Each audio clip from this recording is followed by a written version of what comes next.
Republic News Today, the #1 name in journalism. Late breaking news from Capitol Hall this evening. The Senate passed a new appropriations bill, which increases funding for the Navy by 300%, in response to the growing conflict with the Ascomanni.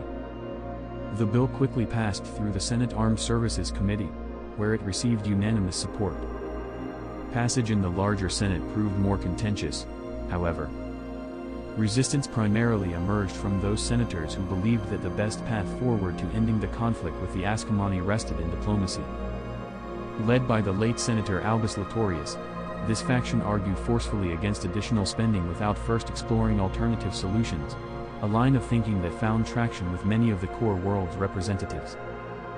Their arguments were rebuffed by several of their peers, many of whom had served previously in the Republic's military or with the reaction force. These men and women were quick to point to the horrors of Battipaglia, and the failed effort to liberate the planet. Several high-profile individuals within the military establishment were called to testify before the Senate, including Legate Alice Festus, the man who led the reaction force's initial mission to liberate Battipaglia and who sustained critical injuries during the attempt. Their efforts were augmented by the bill's sponsor, retired Archist-turned-Senator Alessia Bantia. Senator Bantia proved especially persuasive, making the case that the bravery and courage of the soldier on the ground would count for nothing, if the Navy could not prevent the enemy from reinforcing their positions, or bombarding Umbrian forces from above with impunity. Several weeks of impassioned debate had preceded passage of the spending package, but the recent death of Senator Latorius cracked the Peace Party's stubborn resistance to the bill.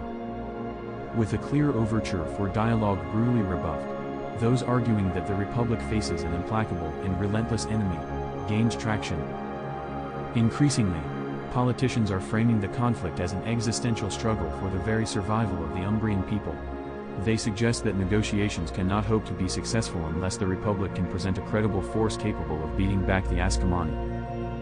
This further weakened resistance to the measure, as few were willing to stake their political careers on appearing soft towards the enemy. These arguments have found support in the highest echelons of the Republic hierarchy. Sources close to the triumvirate report that both triumvirs Epia and Decius have been moved by this line of reasoning, while triumvir Cestius's hesitance to expand the conflict has been much reduced by recent events. Already there are calls to raise a fifth army group, and recent reversals in the frontier ensure that the trend towards mobilization will continue. This has been an RNT Special Alert Bulletin. Thank you for watching, and make sure to like and subscribe for the latest news from across the Republic.